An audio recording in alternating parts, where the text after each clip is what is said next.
Three harsh truths that set me free. The weight of truth.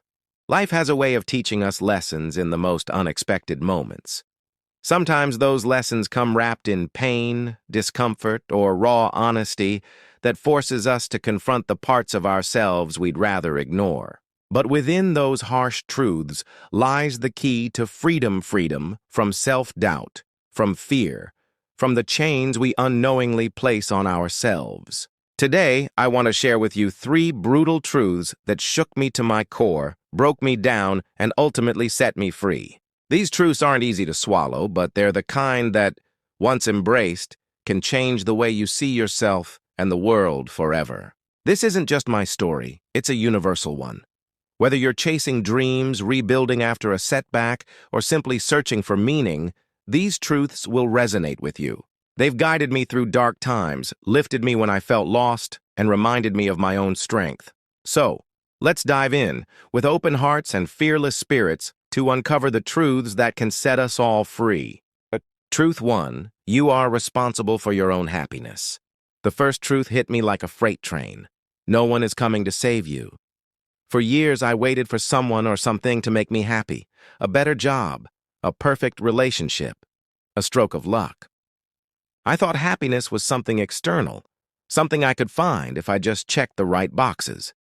But the moment I realized that my happiness was my responsibility, everything changed. I remember sitting in my tiny apartment, staring at the ceiling after another day of feeling unfulfilled. I was stuck in a job I didn't love, in relationships that drained me, and I kept blaming the world for my misery. If only my boss appreciated me, I thought. If only I had more money, or if only someone understood me. But then one night, I stumbled across a quote by Eleanor Roosevelt. Happiness is not something ready-made. It comes from your own actions. Those words stopped me in my tracks. At first, I resisted them.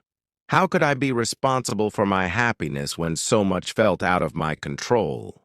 But the more I sat with it, the more I realized Eleanor was right. Happiness wasn't a gift someone else could hand me.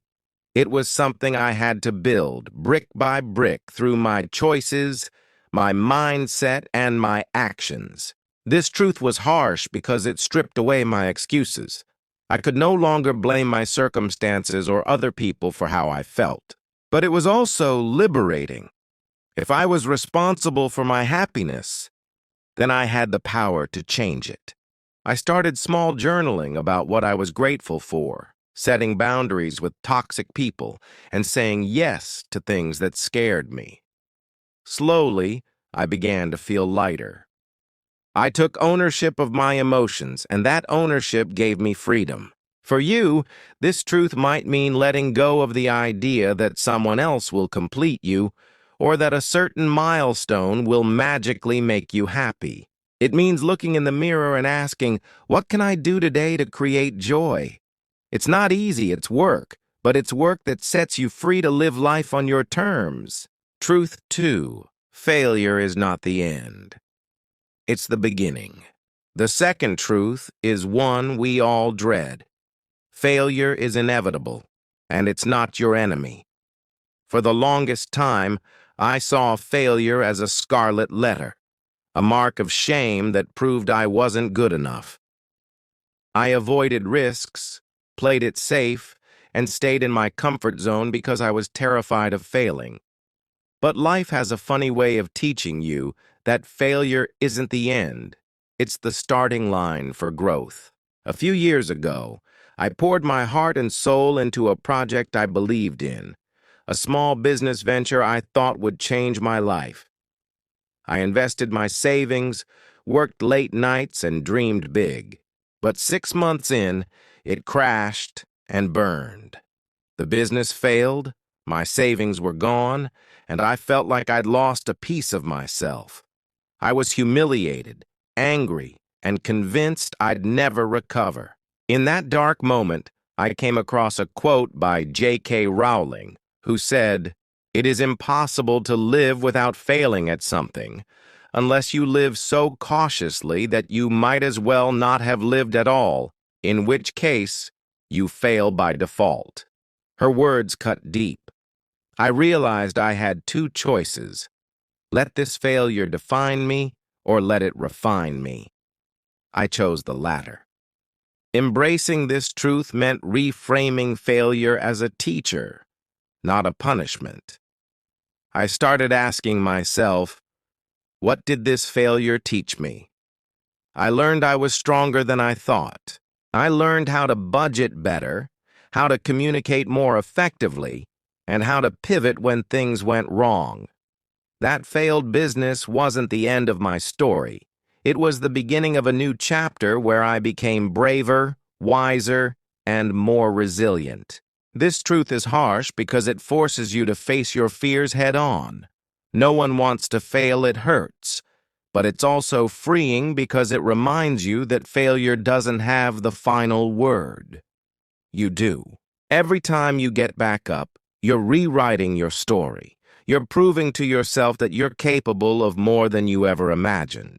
If you're listening to this and you've faced a failure, whether it's a career setback, a broken relationship, or a dream that didn't pan out, know this: that failure is not your identity. It's a stepping stone. It's the raw material for your comeback. Embrace it, learn from it, and let it propel you forward. Truth 3. You can't control everything, and that's okay. The third truth is perhaps the hardest to accept. You can't control everything, and trying to will only exhaust you. I spent years trying to control every aspect of my life, my career, my relationships, even how others perceived me. I thought if I could just plan enough, work hard enough, or be perfect enough, I could avoid pain and uncertainty. But life doesn't work that way. I learned this truth the hard way when my father fell ill unexpectedly. I did everything I could to help, researching treatments, coordinating care, staying up all night worrying. But no matter how much I tried to control the situation, I couldn't change the outcome.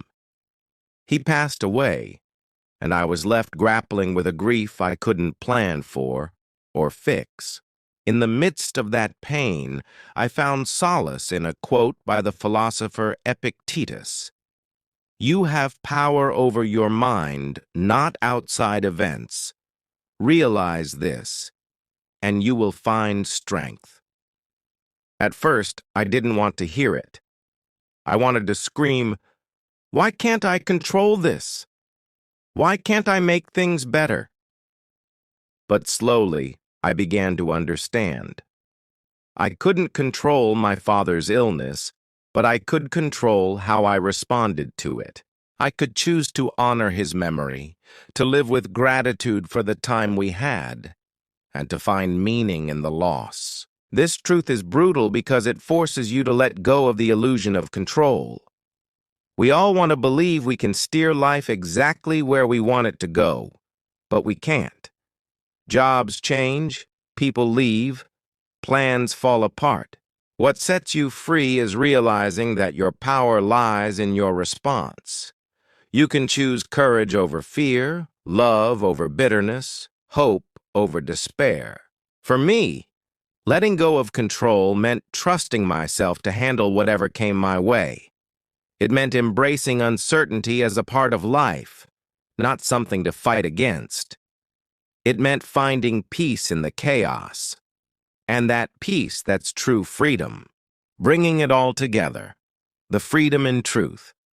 These three truths, taking responsibility for your happiness, embracing failure as a teacher, and letting go of the need to control everything, aren't easy to face. They're raw, unfiltered, and sometimes painful. But they're also the keys to a life of freedom.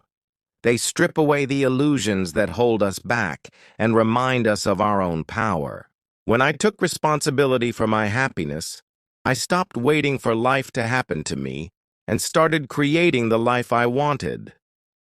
When I embraced failure, I discovered a resilience I didn't know I had. And when I let go of control, I found peace in the unpredictability of life.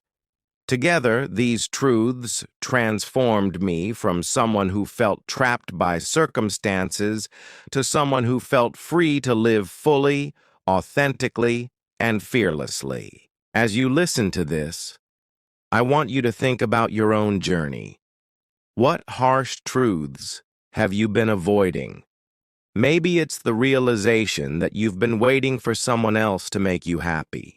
Maybe it's the fear of failure that's keeping you from taking that leap. Or maybe it's the exhausting need to control every outcome. Whatever it is, I invite you to face it. Not because it's easy, but because it's worth it. There's a final quote I want to leave you with from the poet Rumi. Out beyond ideas of wrongdoing and right-doing, there is a field.